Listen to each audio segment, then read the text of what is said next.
Hi guys, sa recipe natin ngayon ay magluto tayo ng ginataang malabanos. So andito lahat yung mga ano natin, yung mga ingredients. Gata, sibuyas, bawang, bell pepper, siling haba. Tapos meron tayong ano dito, turmeric, sibuyas, dahon. So ito yung ingredients na gamitin natin ngayon. So meron tayong paminta, magic sarap, saka yung purong gata. So ito yung malabanos na sinasabi ko. Etong malabanos na to, nababad ko na to sa suka para tanggal malang sa lansa. So ito na yun, nilagay ko na yung ano, yung mga unang panakot, sibuyas, dahon, luya, bawang at saka yung turmeric.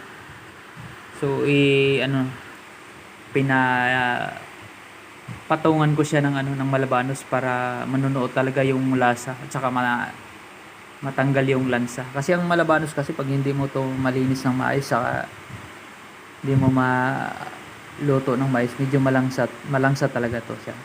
Pero pag may technique naman dito, bababad mo lang sa suka yan mga 15 minutes. So ito lang lahat ng mga panakot, saka naglagay na rin ako ng magic sarap. So kumbaga pinagitnaan ko yung malabanos sa mga panakot para sureball talaga na hindi siya malangsa. Ngayon papakuluin man na natin to. Yan. Lutong-luto na yung ano, yung malabanos. So dilaw na dilaw dahil sa ano to, dahil sa turmeric.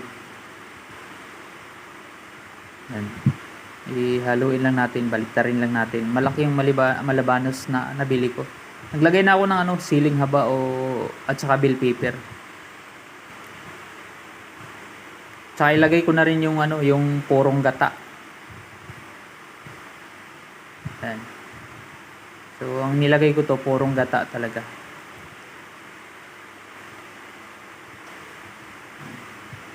So mga ano na lang to, mga 10 minutes luto na to siya.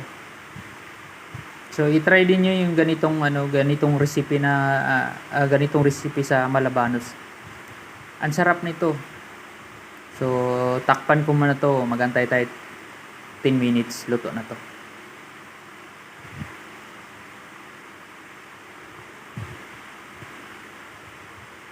So after 10 minutes, ito na yung ano niya, hitsura. Yun, lutong-luto na siya.